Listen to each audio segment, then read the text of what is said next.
Assalamualaikum warahmatullahi wabarakatuh. Nama saya Poni Cornela dari kelas 2F Prodi PGSD. Di sini saya akan mempresentasikan mata kuliah konsep dasar IPS dengan materi yaitu yang pertama prinsip-prinsip kurikulum IPS SD dan yang kedua yaitu struktur kurikulum IPS SD. Langsung saja ke materi yang pertama yaitu prinsip-prinsip kurikulum IPS SD. Prinsip-prinsip kurikulum IPS SD itu terbagi menjadi beberapa poin, yaitu yang pertama terpadu atau integrate. Ini istilahnya mirip dengan integrasi atau keterpaduan. Dalam Kamus Besar Bahasa Indonesia, integrasi adalah pembaharuan kesatuan yang utuh dan bulat. Dalam konteks integrasi adalah satu kesatuan antara disiplin ilmu sosial yang saling terkait.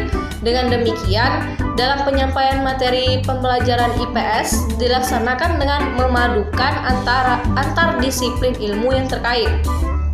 Sehingga pembelajaran IPS dapat dilakukan berdasarkan topik yang terkait.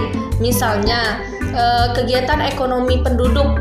Dalam hal ini ditinjau dari persebaran dan kondisi fisis geografis yang tercangkup dalam disiplin geografi. Selanjutnya itu B. Interaksi. Interaksi sendiri dalam Kamus Besar Bahasa Indonesia berarti hubungan dan dalam konteks ini adalah hubungan timbal balik antara individu dengan individu, individu dengan kelompok maupun kelompok dengan kelompok. Timbulnya interaksi ini disebabkan oleh dorongan saling membutuhkan dalam memenuhi kebutuhan sehari-hari, baik itu kepuasan ingin diperhatikan dan ingin mendapat kasih sayang. Interaksi merupakan kegiatan yang menjadi kodrat seumur hidup dari manusia sebagai makhluk sosial. Sejak lahir, manusia sudah memiliki naluri untuk berinteraksi dengan makhluk lainnya. Dengan bertambahnya umur dan juga bertambah luasnya pergaulan, maka interaksi yang terjadi semakin luas. Sehingga dalam konteks ini, dalam konteks pembelajaran IPS menjadi dasar yang mendidik peserta didik agar memiliki pengetahuan tentang bentuk interaksi secara umum dan juga mendidik peserta didik agar mampu dan terbiasa berinteraksi dengan sesama makhluk hidup lainnya. Selanjutnya itu C. Kesinambungan dan perubahan. Dalam kehidupan bermasyarakat, kita akan selalu terikat dengan adat dan tradisi yang sudah ada dan diwariskan dari generasi sebelumnya. Pewarisan ini akan terus berlangsung sampai ke generasi selanjutnya. Sama halnya dengan adat dan tradisi, pembelajaran IPS juga harus saling berkesinambungan karena pada dasarnya materi dan pemahaman peserta didik harus sambung menyambung sehingga peserta didik lebih mudah dan cepat memahami materi yang disampaikan. Sebagai contoh, materi sejarah karena tidak berkesinambungan akan membuat peserta didik kebingungan memahami memahami alur dan hubungan sebab akibat peristiwa sejarah tertentu. Selain harus berkesinambungan, pembelajaran IPS juga harus mengikuti perubahan. Hal ini karena manusia sebagai objek utama pembelajaran IPS tentu mengalami perubahan sesuai dengan berjalannya waktu serta perkembangan ilmu pengetahuan dan teknologi atau IPTEK. Tidak ada individu, kelompok, ataupun masyarakat tidak akan berhenti berproses.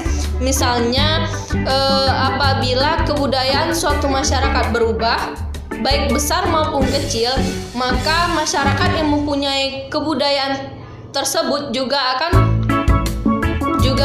mengalami perubahan sesuai dengan perubahan yang terjadi. Perubahan sosial ini bisa terjadi karena politik, ekonomi, ataupun kemajuan teknologi dengan skala yang berbeda-beda tiap masyarakat di daerah satu dengan daerah lainnya. Sehingga dalam mengerjakan pembelajaran IPS, pendidik harus mengikuti dan melacak perubahan-perubahan yang terjadi sehingga para peserta didik mampu mengambil nilai-nilai yang terkandung. Selanjutnya itu D. Kooperatif. Kooperatif dalam Kamus Besar Bahasa Indonesia berarti kerjasama atau saling membantu. Dalam pembelajaran kita mengenal cooperative learning, yaitu sistem pembelajaran yang memberi kesempatan pada peserta didik didik atau saling berinteraksi dan bekerja sama dengan peserta didik lainnya. Dalam cooperative learning ada struktur dorongan atau tugas yang bersifat kooperatif sehingga memungkinkan peserta didik untuk berinteraksi secara terbuka dan hubungan yang bersifat efektif di antara anggota kelompok. Dalam pembelajaran IPS, siswa dilatih memahami hubungan sosial secara langsung dalam proses pembelajaran dan pendidik dapat menggunakan sistem atau strategi cooperative learning sebagai salah satu pembelajaran langsung dalam proses pembelajaran. Selanjutnya itu poin yang kedua yaitu struktur kurikulum IPS SD. Struktur kurikulum merupakan pola atau susunan mata pelajaran yang harus ditempuh oleh siswa dalam kegiatan pembelajaran. Kedalaman dan keluasan muatan kurikulum untuk setiap mata pelajaran pada setiap satuan pendidikan dituangkan dalam kompetensi yang harus dikuasai oleh siswa sesuai dengan beban belajar yang tercantum dalam struktur kurikulum.